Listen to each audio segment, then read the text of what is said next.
ഹരി ഓം. 98ാമത്തെ സ്തുതി യുഗധർമ്മം.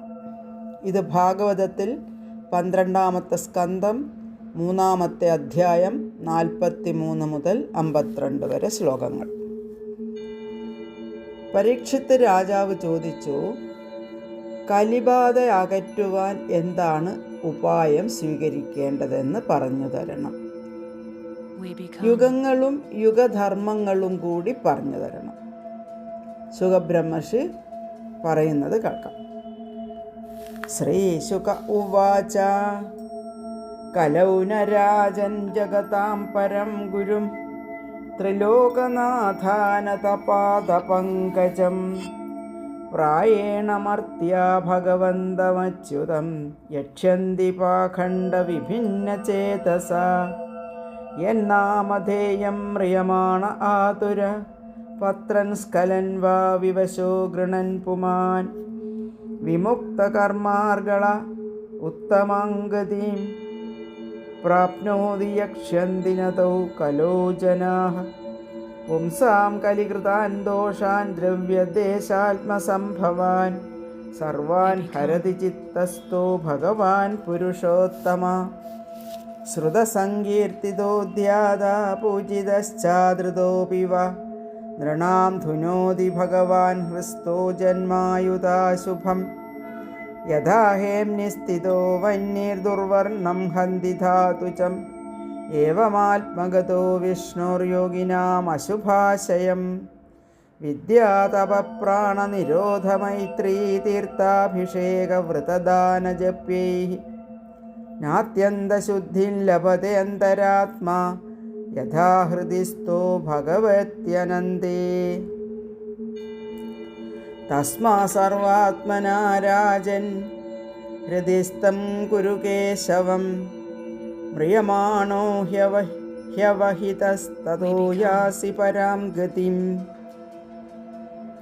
മ്രിയമാണൈരഭിദ്യേയോ ഭഗവാൻ പരമേശ്വര ആത്മഭാവം നയത്യംഗ സർവാത്മാ സർവസംശ്രയഃ കലേർദോഷനിധേ രാജന്നസ്തി ഹ്യേകോ മഹാൻ ഗുണഃ കീർത്തനാദേവ കൃഷ്ണസ്യ മുക്തസംഗപരം വ്രജേത് കൃതേ യധ്യായതോ വിഷ്ണും ത്രേതായാം യജതോ മഖൈഃ ദ്വാപരേ പരിചര്യായാം കലോ തത് ഹരികീർത്തനാത്. മർത്യജന്മം വില പിടിച്ചതാണ്. ഈശ്വരനെ ഭജിച്ച് പ്രസാദിപ്പിക്കാൻ ഈ ജന്മത്തിലേ സാധിക്കൂ. അതിനാൽ ബുദ്ധിമാനായ മനുഷ്യൻ യുഗധർമ്മം അനുസരിച്ച് ഭഗവാനെ ഭജിച്ച് സ്വയം കൃതാർത്ഥനാവണം. കൃതയുഗത്തിൽ സത്യം, കരുണ, തപോവൃത്തി, ദാനം എന്നിങ്ങനെ 4 പാദങ്ങൾ ധർമ്മത്തിനുണ്ട്. കൃതയുഗത്തിൽ ജനങ്ങൾ ഇവ 4 നിലനിർത്തും.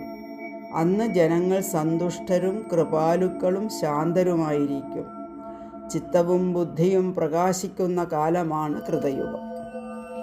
ത്രേതായുഗത്തിൽ ഇവയിൽ 1 പാദം കുറയും. കള്ളം, ഹിംസ ഇവയൊക്കെ തുടങ്ങും.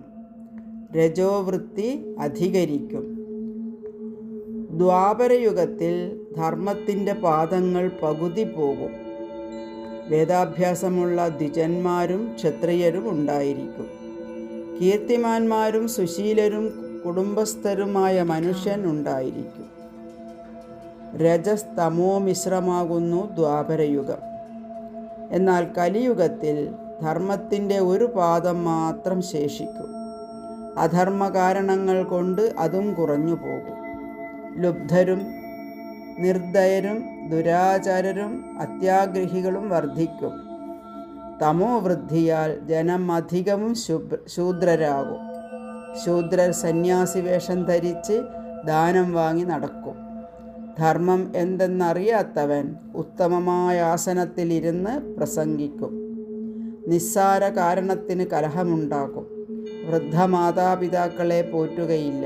ഭഗവത് നാമങ്ങൾ കീർത്തിക്കുകയില്ല. ഇങ്ങനെയുള്ള കലിയുഗ അവസാനത്തിൽ ഭഗവാൻ ദുഷ്ടരെയെല്ലാം സംഹരിക്കും. ഇവയാണ് യുഗഭേദം അനുസരിച്ച് ഭജനത്തിൻ്റെ പ്രകാരഭേദങ്ങൾ. കലിയുഗത്തിന് ഒട്ടേറെ ദോഷങ്ങളുണ്ട്, എങ്കിലും വലിയൊരു ഗുണവുമുണ്ട്. നാമസങ്കീർത്തനം കൊണ്ട് തന്നെ അനായാസമായി ഭഗവാനെ പ്രസാദിപ്പിക്കാം. ഇതാണ് മർത്യജന്മത്തിൻ്റെ ലക്ഷ്യമെന്നറിഞ്ഞ് സ്വധർമ്മങ്ങൾ എല്ലാവരും അനുഷ്ഠിക്കണം. ഭഗവൻ നാമം നിരന്തരം ജപിച്ചാൽ കലിദോഷങ്ങളെല്ലാം തീർന്ന് ഭഗവത് പാദം ലഭിക്കും. ഓം നമോ ഭഗവതേ വാസുദേവായ.